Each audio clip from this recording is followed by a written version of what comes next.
Hello, good afternoon, all my Tuesday teissTalkers, and welcome back to another edition of teissTalk with me, your host, Jenny Radcliffe. We are talking all about third-party suppliers today and our strategy for critical third-party suppliers. And how do we build it? How do we do it? I've got a great panel who's going to be answering those questions. We're going to be talking all about that. So I've got awesome panel today. Let me tell you who's on the show. We have got Kush Sharma, who is the Director of Municipal Modernisation and Partnerships for Municipal Information Systems Association, or MISA, in Ontario, formerly the CISO of Toronto. I didn't realise that a whole city would have a CISO. So I'm going to be talking to Kush in a minute all about this. And then we have Garrett Smiley, who's the CISO and VP of Information Security at Serco Incorporated.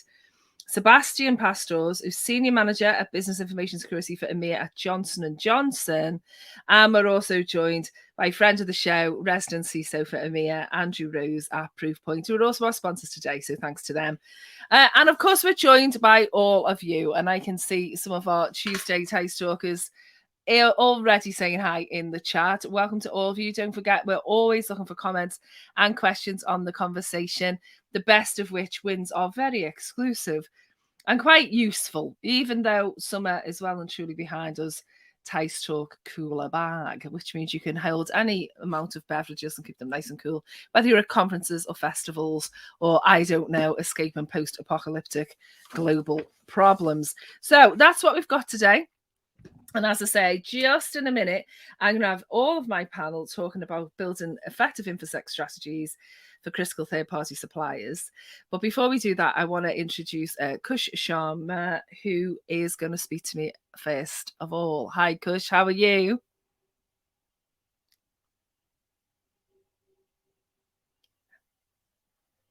Oh, hi, Kush. Sorry. How are you? Thank you. You okay? Doing well, yeah. Technology, Kush, technology. So tell us a little bit about your role in Ontario. Sure. We are the Municipal Information Systems Association of Ontario. We represent all of the municipalities or local governments in some countries, as they're called. And we are advocating on their behalf in terms of cybersecurity with provincial and federal governments. We are connecting and partnering with different organizations around the world to bring additional services for cybersecurity to those municipalities.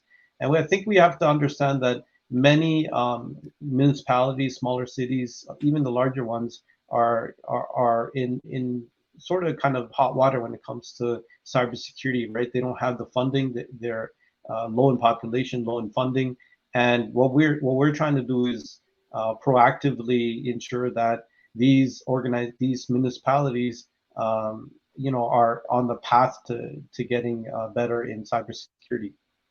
Okay, that's huge, though. Because I mean, Canada obviously is geographically enormous, and you're pulling everyone sort of in and trying to kind of unite the clans a little bit in terms of policy. Is it a challenging role? That's correct. It's extremely challenging. So initially, we started with the largest city in Canada, the city of Toronto, where I was the former CISO, and we built the entire organization. And now I'm trying to help all of the municipalities in Ontario. So we're about 440, and then there's thousands in Canada. So the next stop is really the 440, and then we'll look at helping other municipalities across Canada, and then partnering with others around the world to look at leading practices and how we can leverage what we've already done. So every municipality does not have to reinvent the wheel. No. Well, it's so interesting. I'm going to get your take on some of the incidents you've responded to and some of that public sector kind of perspective on our topic today in a minute, and when we talk with the rest of the panel. But a fascinating role, Kush. Really fascinating. Thanks so much for coming on the show. Let's talk, you and I, about our news item this week. And folks, this is a news item that was in Information Security Magazine just on the 5th of September there. And it's about this incident. Now, this wasn't an incident. I heard about this, but when I read the article, it kind of elaborated. And it's about KeyBank. KeyBank is a firm. Well, let me get this right. Their customer information was stolen by hackers via a third party. Their third party insurance vendor, a company called Overby Sewell, was hacked. And what they went for, presumably, Kush, is straight for the customer data of one of their biggest clients, which was KeyBank. Yeah, this is quite interesting. And we're going to see more and more of these type of attacks because the third party supply chain, the fourth party supply chain is vulnerable. And what we have to look at is why go for 10 banks or mortgage companies when you could go for a third party supplier and then get access to 20, 30, 50 banks, millions of records in one shot because they're integrated into all of these organizations. And so what we see here, apparently, the due diligence wasn't done. There wasn't much support from a leadership perspective, it appears. But one thing we need to keep in mind is, from the time they realized there was a breach and the time they actually informed the customers, it's almost a month. And this type of data, which is your mortgage information, your social insurance numbers, your personal information, is very serious, right? So what bad actors will do immediately is get information and then commit mortgage fraud or financial fraud. So you could find yourself in a position where unknowingly, where one day a sheriff comes to your house and says you have to leave this house, it's been foreclosed, because they get that information and then they could actually get a line of credit. They can change your deed to their name, run up all their line of equity and use it, and then all of a sudden, bank's like, you haven't paid in 3 months, 6 months, and then you're foreclosed against of your own property. It's very. Yeah, sorry, go on. There's a little delay, but yeah, I mean, very serious potentially. It does say, and we'll bring in the rest of our panel shortly just to talk a little bit about what their view is before we get to know them a bit better. But it does say KeyBank didn't clarify how many customers were affected by the breach, but they took some actions that really, it just this feels different to me than a lot of the breaches that we're hearing. So they publicly apologized on social media. Offered 2 years. I mean, what do you think of this, Kush? They offered 2 years free Equifax identity protection as compensation. That's quite an innovative move, maybe. What's your thoughts on that? So when it comes to financial institutions and breaches, they typically offer this 2-year period of monitoring. What I would say is it's not enough because typically many of these organizations start committing frauds a year, 2, 3 years later, and that's when you actually see the perpetration happen.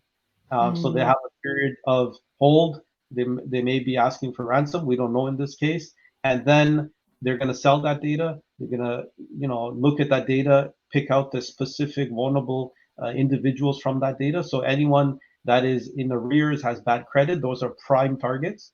So in my personal belief, I think the 2 years is a good start, but they should offer remediation services, for the life of the person. So coach, legal services, services where you interact with the financial institutions and governments. So this is, I think, a lifetime accountability because they've kind of been, in neglect of securing that data. Now we don't know a lot of information. It's based on the article, and they haven't published much information. But this is something that appears to be the case. Let's bring in thank you, Kush. I think that's very interesting. Let's carry this on. Let's bring in the rest of our panel because I think the rest of our panel have a lot to say on this one. So you stick with us because we want you here for our full program today. But it's great to welcome to our panel. Oh, hello, Andrew Rose, who is the resident CISO for EMEA at Proofpoint. Hi, Andrew, friend of the show. Hi, can I also welcome to the stage Gareth Smiley and Sebastian Pastors, please? Hi. And there we all are. Welcome to the show, gentlemen. Perhaps if I start with yourself, Gareth, just because you're to my left on my screen. We're looking at this article. Does it feel different to you? This one felt a bit different to me. What were your thoughts? Well, I don't know that it felt different. To me, it feels like more of the same. Okay. I'm kind of numb to these articles. I've seen so many of them where it's just kind of a shoulder shrug and we lost all your sensitive information. You'll never get it back. You'll never secure it again. Oh, by the way, here's some LifeLock for you. Yeah. Who cares? The damage is done. Yeah. You know, it for me, you know, I'm somebody that works for a federal contractor over here in the States. And when the OPM breach happened a couple of years back, I was like, well, that's it. It doesn't get any more sensitive than that. So nobody's going to be able to top that. And that was the government. They should have been doing a much better job securing all those extremely sensitive records related to clearances. Nope, gone in the wild. Yeah, yeah, okay. I mean, they've apologized. let's they've apologized, and they said, please let us know if you have any questions regarding the letter. Feel free to DM us. And then it says they locked the DMs on Twitter. You know, yeah. I mean, yeah, that seems sincere. It seems very corporate, tone deaf.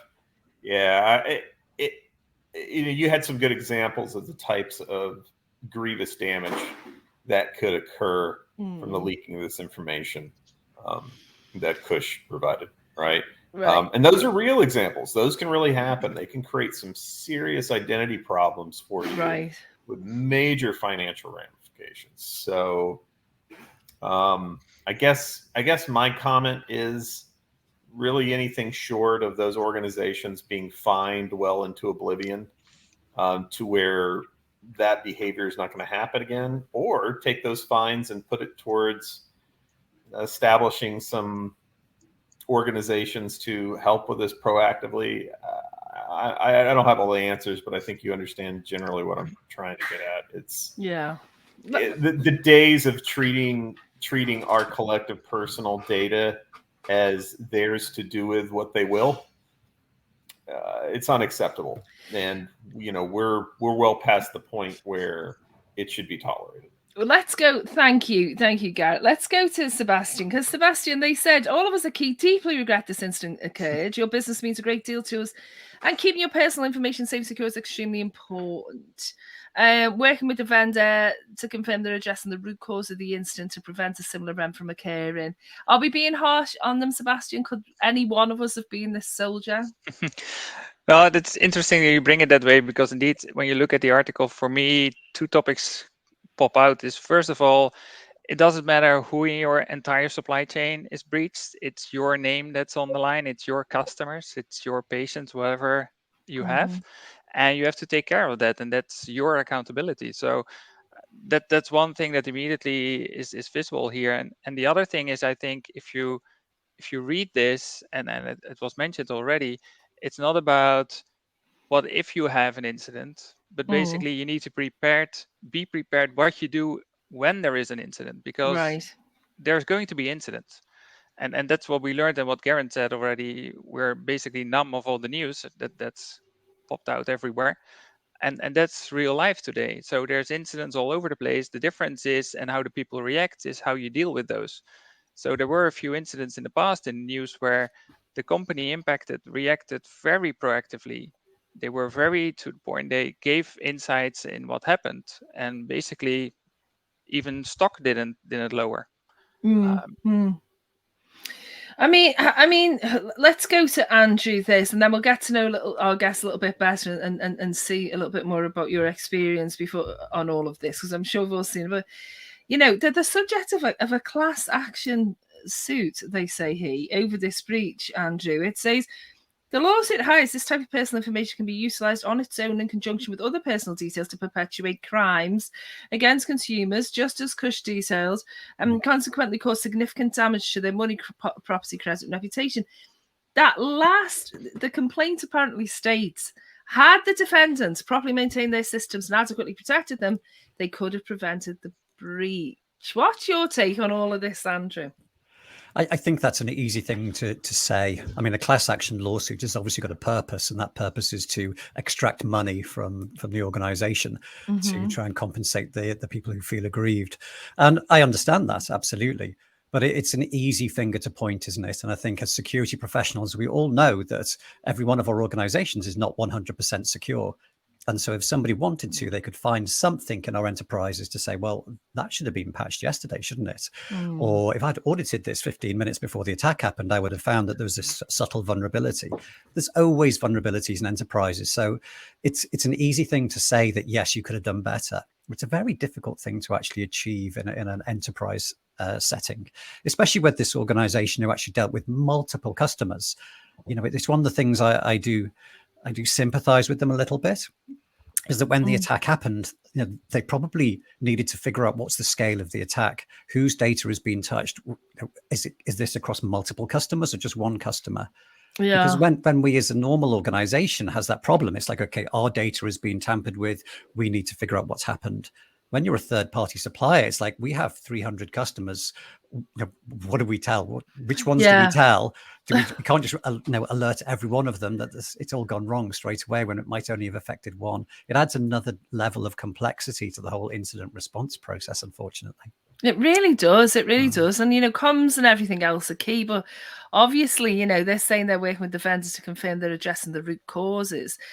Root causes suggests that it's, you know, there's been something missed. Well, you know, gentlemen, it's great to get your take on all of this. And as I say, I do sometimes think, I feel like I'd jinx it if you say, oh, they should have done better. I don't want to jinx any of my clients or what we do. But you know, it's a good point. Let's. It brings us rather nicely to today's topic. And I'm going to ask you also to tell us a little bit more. Obviously, we've heard from Kush what his role entails. I'm going to get a little bit more from all of you in a moment.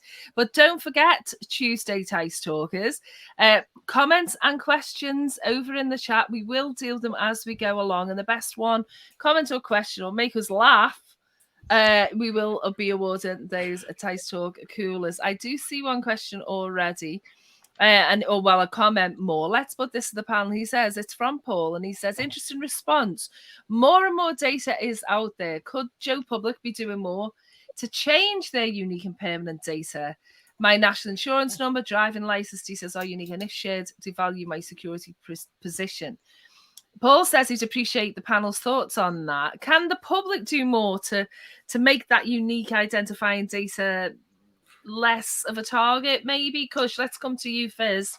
What about Paul's point? What do we think? Yeah, I think that government needs to play a role in this. Government has the ability and the accountability and the authority to put in mechanisms from a security perspective to anonymize some of this sensitive information. So, you know, in Canada, we're looking at holistic digital identity for all citizens in Canada, and there's pilots in various provinces. And so that data and the housing, that data is no longer with some of these third parties. It'll be, and it's not, you know, finalized, but there's debates whether it's going to be with the banks or with the government. But then there are mechanisms and technology which can anonymize that. So, you know, you have a digital card on your phone or what have you. It doesn't, if someone steals your phone, they can't decrypt and see where you live. And, you know, it's just a card with a barcode or what have you, or QR code. And so the only way, you know, it's all encrypted, it's stored in a secure facility, et cetera. All the controls are there. And, you know, this is, I think, the next phase that we need to look at, you know, from a government perspective. I think that's a great answer. I didn't know that was a project that was underway and that was an initiative. I just want to come to Garrett and then we'll open up to our main discussion, just because Garrett was like, no, they should be more careful. Absolutely. Garrett, what's your view on Paul's comment there? Could Joe Public be doing more to change their data? I don't put the onus on Joe Public. It doesn't begin there. It's through the malfeasance of these corporate and governmental and non-governmental entities, basically, you know, not the average guy or gal. No.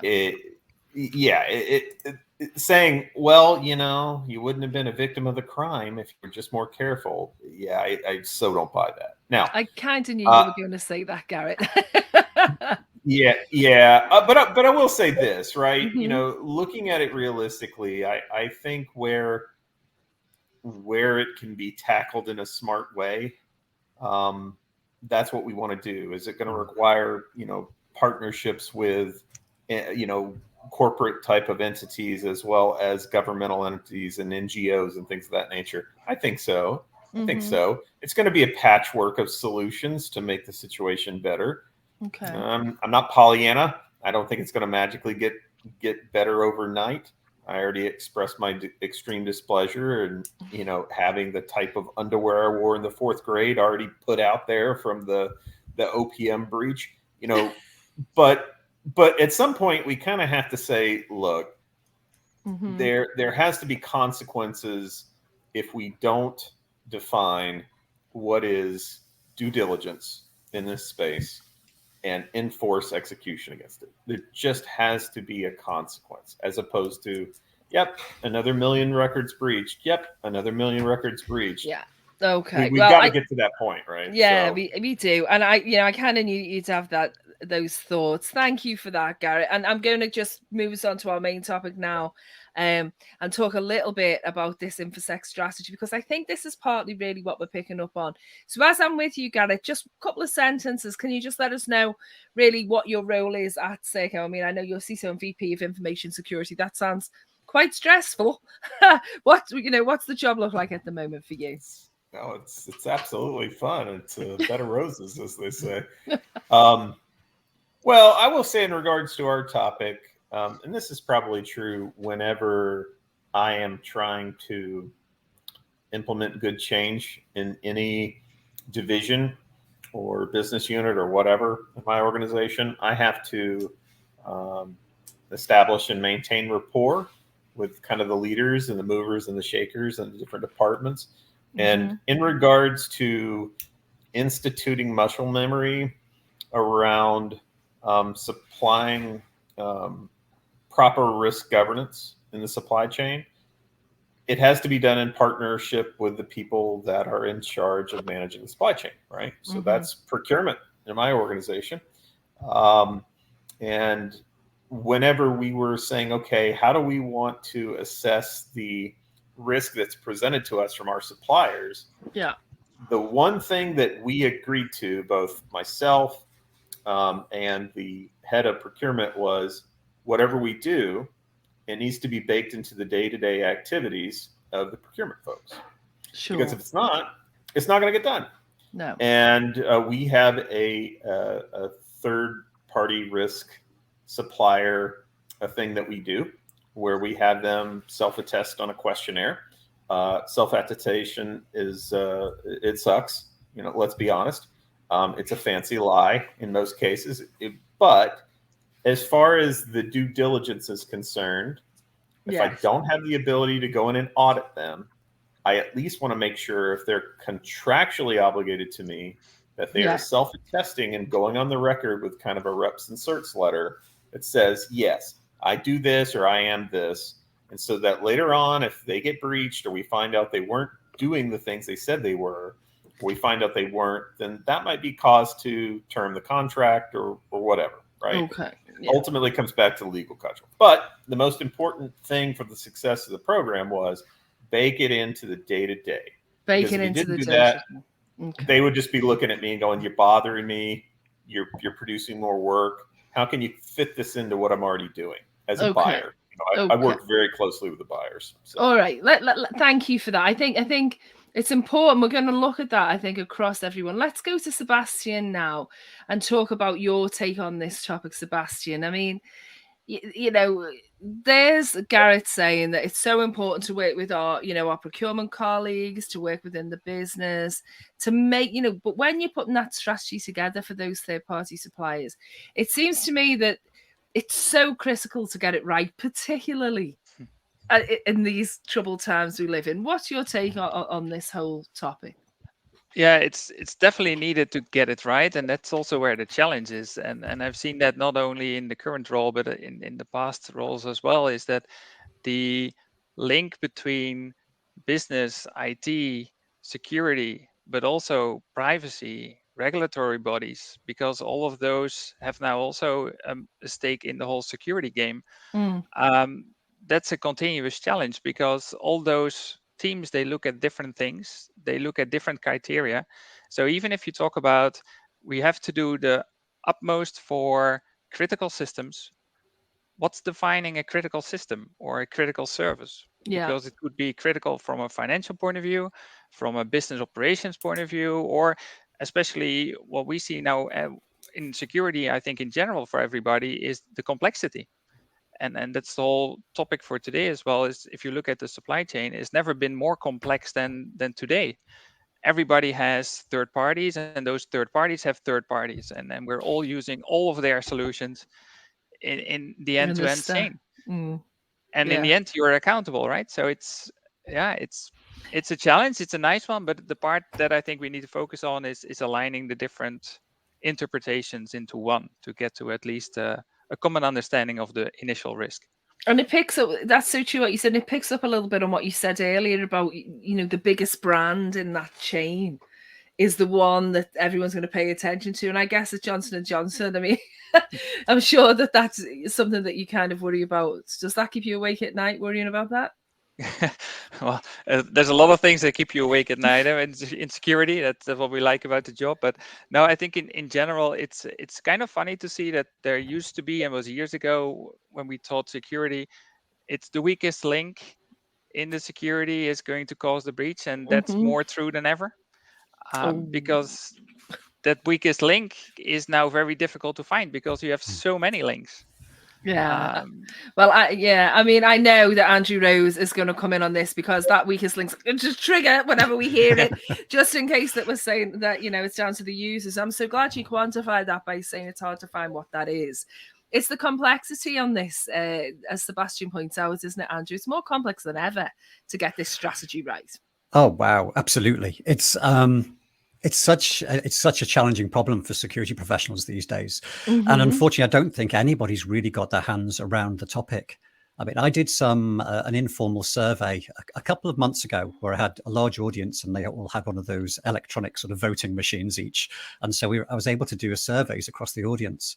And 53% of the people who responded said that they were wholly or very dependent on third parties to deliver on their own core purpose of their enterprise. So more than half of organizations are completely dependent on third parties to be able to do what they do.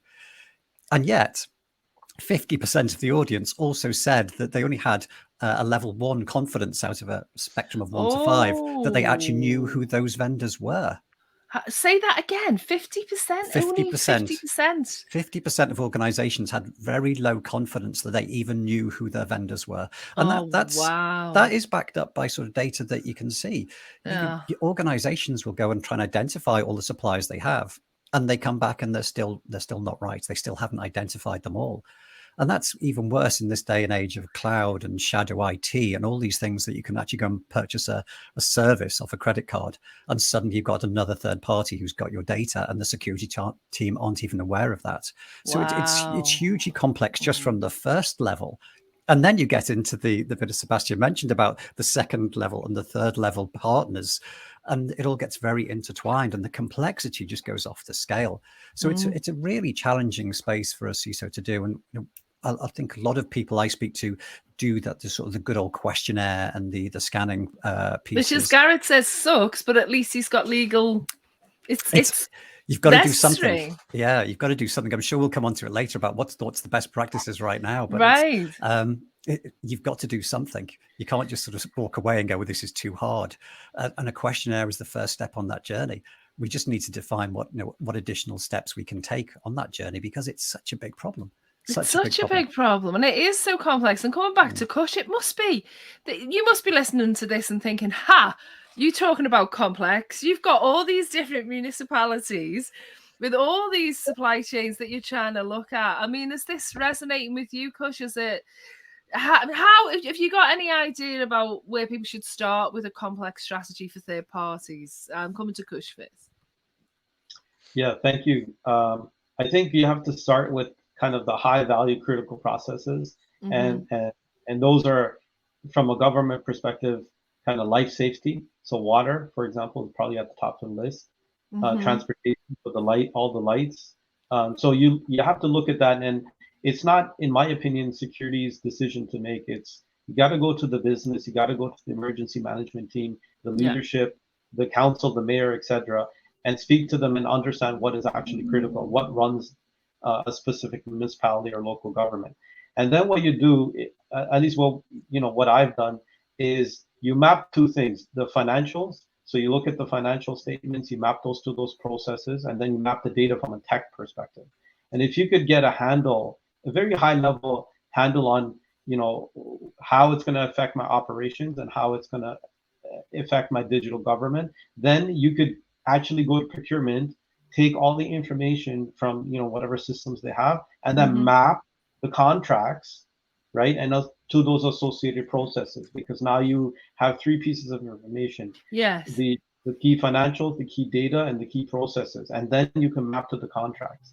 Once you map to the contracts, you'll have tens of thousands of these things. So you have to, in my opinion, start very small. Look at the top 10 based on, if these 10 processes, were to be disrupted, or if there was a life safety issue, i.e. people will die, then I need to focus on these top 10 vendors or suppliers or etc. And then just start there, right? And this is, if you don't have any technology and you can't automate it, etc., start with the basic questionnaire, start speaking with the vendors, just start, right? Yeah. I mean, I think that's a great answer. And it feeds into what, coming back to Garrett, and a comment that you made in the prep, Garrett, it's a little bit about, what Kush said, depending on your resources and on the maturity of the organization, there's something about, you mentioned what we actually have the ability to do within this kind of issue is a big part of this for you, isn't it? That's something that you brought up earlier, and you're on mute, darling. Garrett, there we go. Yeah, sorry about that. Yeah, locus and control is everything with this. And depending upon what the focus is with your third party risk, it depends is the answer. At least in my experience, I know it's anecdotal, but I would imagine it might largely be shared amongst panel members. Very rarely do we have some sort of right to audit clause in a contract with people. It's a textbook thing that people say, well, of course it exists. Well, no. And even with the big providers, like, you talk about the cloud, I definitely don't have the right to go in and audit Azure. I don't have the right to go in and audit AWS. I'll never do that. Never. I mean, even if I was giving them $1 trillion a year, they'd still be like, we're good. Okay. You use this or don't. But here's the point. We do what we can, how we can. The questionnaire thing is not great, but it helps get you started. I think the other panel members have kind of emphasized that.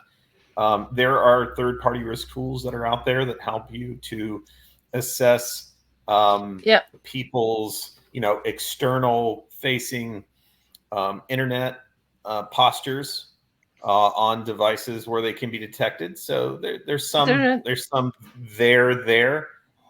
Does that cover everything? Of course not. It's only going to be specific to those assets. It doesn't tell you anything about what they have going on, quote unquote, internally.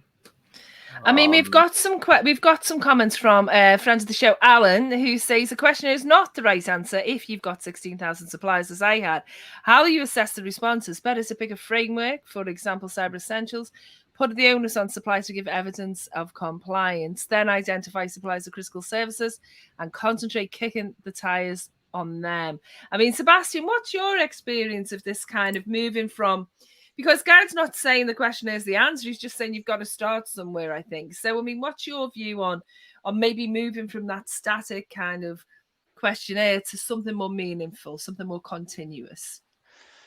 Yeah, and that's from I would say, personal experience over the different years, is that it also depends on what type of organization you are, and not that also with the organization you're dealing with. So if you look at the scanning tools that look from the outside in, basically, if you're a very small startup, you have one IP range, you might have a very good score while your internal processes might not be the best yet, versus a very big organization that has a huge range where the scoring is completely different. So interpreting results is always tricky.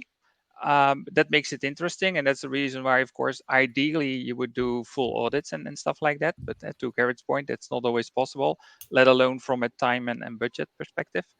But I think that's where we see I see a lot of change in how we collaborate. So it used to be an audit, and people were not necessarily sharing everything. No. And that changed over the years. So now it's more a collaboration to make both sides of the negotiation more secure. And that helps a lot. So a lot of the organizations are willing to improve. And that helps the collaboration. And also basically it gives a bit of an idea of the intention of the other as well. Yeah. And you know, it's so interesting, Andrew, isn't it? Because it seems like no matter what we talk to, it comes down to relationships, comes down to risk. I mean, you have the eye in the sky over organizations of lots of different sizes a proof point, don't you? I mean, Sebastian's point, right, depends on the organization, depends on, there's so many variables. There really are. I mean, it's interesting. I think the scanning piece is a really interesting topic, and that's one of the things that's moved on in the past sort of decade, shall we say, where actually people have moved away from just questionnaires to this sort of this non-consensual scanning using tools, and they're useful certainly. But my analogy for that is it's a bit like judging how well your car is by just looking at the paint job. Yes, it's an indicator, but it's not a very good indicator. It'd be much easier if you could actually look at, whether it's leaking oil or billowing smoke out the back. That would be a better indicator of whether that organization or that car is it fit for purpose. And so, when we scan organizations, it gives us some information, but we probably get better information from seeing whether they were starting to poll out to command and control servers, or sending out malicious email, or seeing their behavior and they'd started acting differently somehow. That would give us some sort of indication about what was going on. Yeah. So there's a lot to be sort of developed in this way forward, and we've got to think about different ways we can improve all of those processes that we've got in place. I mean, to be fair to Alan says something. So I'm a former supply chain manager. So for me, this to assess criticality and where you put your focus was a tool that it's a simple business tool, but like it just isn't shared so much amongst. I don't know that many security people, for example, who've done something like a master's in business, like an MBA, who gets the business side with all of those tools. Are we lacking the training as a function to kind of deal with this? Because it's an evolving threat, is Andrew? I think it's possibly the scale that's the problem. I think it is an evolving threat, and I think we're getting our hands around it slowly. But as Alan says, when you've got 16,000 suppliers to assess, where do you start? And it's not only that piece of you assessing 16,000. I mean, I think you've got to start somewhere. I don't know. But you've got to think of the other side of the conversation as well. That's the important bit. You've got to think that each one of those suppliers is servicing, 300 customers. And so they're receiving 300 questionnaires. They're receiving 300 security policies to comply with. And each one of them's got different requirements. Each one of them's got, this is your top priority. How on earth do they do that when they've only got a security team of 5 people? It becomes, it's a real challenge on both sides of the equation. It's a completely different thing to instant response. And I just wanted to get just very quickly some panel's thoughts on that. I think, we are almost, because this is a great panel, and there's 4 people on the panel today. We probably need to think about wrapping up a little bit and talking about some advice. Maybe our teissTalkers tend to think that they like us to share our experiences on this, because a lot of the teissTalks, a lot of our audience today will be in the thick of it, in the weeds. So I suppose let's go around our lovely panel and think about, let's get some advice, maybe based on experience of how we can actually do this. I mean, Kush, I think you started by saying, start with the critical ones. What about in an instant response? What can we learn about strategy from working with critical third parties, like in the article that we started with? What can we take from that experience, do you think? And apply practically? Something simple is you should have signed NDAs with key suppliers. And so that is, the NDA gives you the opportunity to talk freely between the 2 parties, specifically the 2 cyber teams. And then when a breach or incident does occur, you have the process and the procedure for how are you going to communicate, and the type of data that will be communicated, established, and approved by legal and specific executives, pre-breach. The other thing that is very important that people really don't think about, and what I advocate for, is you have to educate your legal department. So we talk about procurement and category management and the entire kind of cycle of procurement, onboarding, and then sustainment, but everyone kind of forgets about legal. So legal has to be convinced that sharing this data is not going to compromise your specific organization. And so we did heavy education with legal, and then we got them to agree that these specific types of data would be shared either way from both legal departments in case of these specific circumstances. Outside of these specific circumstances, it won't be shared. I think that's a very good piece of advice, actually, because certainly from something like a ransomware negotiation, the first time that legal team is speaking to the security team shouldn't be after a ransomware attack, but that's what I see in those rooms all the time. Let's go to Garrett next. For Garrett, some closing comments, just very briefly, perhaps about the instant response and strategy, and just where this is going forward, in your opinion. Well, I think we're all feeling it out, if we're honest. And there is no cookie cutter solution, as everybody on the panel has said. You have to take a look at your situation, your organization, the third and fourth party suppliers that are involved in that, and take the best approach you can with the resources you have to reduce the risk there. And that's tough. It's hard for security people to kind of deal with that, just because we've had a lot of discussions around, well, what is due diligence, and have you achieved due diligence? Like they said, like, we're, mea culpa, we're so sorry. Well, were you really doing anything? I don't know the details behind that, right? And I don't think any of us do, because it's one thing to want to string somebody up by their hindquarters if they were doing nothing and they treated security efforts across the company as a cost center. Yeah, shame on them. I don't have any patience for that. But if they were spending money there and they were doing due diligence, holes still remain, as Andrew stated. You never get to a state like, I love joking with people when they say, well, why aren't we auditing our third parties? Because I get this even by board members. Sadly. Yeah. I go, we can start tomorrow. Here's my $1 billion budget. You'll never see me again because I'm going to be on a plane constantly.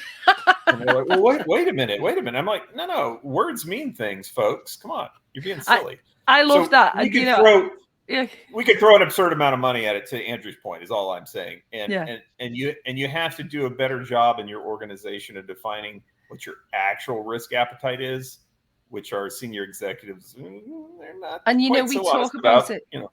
We talk about it so much on teissTalk, about that, and about that kind of liaison with the C-suite on it. And Garrett, that comment there was like, we're all feeling it out, and you just, people, we've got to not think of this as something that we can get perfect as an industry. It's something that we're going to make mistakes, and it's a work in progress. Thanks for all you've contributed, Garrett. I love your take on this. Sebastian, what about yourself? Some final thoughts, some closing comments on just the strategy and how we handle all of this going forward? Yeah, well, I've always been involved in organizations and setups where we process critical data. And my main advice would be is you can define it, you can train incident readiness and all those kind of things, but really do test it. And for critical system, test it end to end. Not a paper-based test, but really see what happens, get all the communication lines, because doing it is something different than documenting it. And that gives you a lot of gain and profit in the process later on. It does, and walk the walk. Thank you very much, Sebastian. Thanks for contributing today. Mr. Rose, I think it falls to yourself to leave us with some final words of wisdom on the topic. Quickly, because we're nearly out of time. Sorry about that. Microphone was off. I think what Kush said about the legal piece is really interesting, because when a supplier has a breach, they're in PR mode, not communications mode. Yeah. And they're going to be really careful what they say in case they're admitting liability that can come back and you can hit them with a massive lawsuit. So talking to legal upfront about how this communication is going to work, how open are people going to be, I think is really important. And on the back of that, I think it's really vital, if you can, for your real key vendors, is to build up an informal, trusted relationship with their security management team. Because when I've gone through this loop, being able to phone their CISO and have an honest conversation, that bypasses all of that legal stuff is just so vital. So really focusing on that is important. And then bring them in. When you can, bring them into the rehearsals and the business continuity test days. Have the suppliers in the room so they can see what your scenarios are, so they can form part of the solution. And then finally, where you can, automate. The scale of this is way beyond our ability to manage in the details. So what you can automate, really. Thank you, Andrew. And look, we're just about out of time, so I want to say a very quick thank you to my wonderful panel today, to Gareth Smiley, to Sebastian Pastos, to Kush Sharma, and to Andrew Rose, and to Lovely Proofpoint for sponsoring this edition of teissTalk. I just want to say thank you to our Tuesday teissTalkers for all your comments and questions, and for always being part of the show, and to award our teissTalk cooler bag to Alan for some fabulous comments on this whole topic. So thank you to Alan. Don't forget to join us next week with Jeff White on Thursday at 4:00, who's talking about threat modeling to reduce the attack surface. I've been Jenny, and thank you for listening to teissTalk. Good night. Thank you.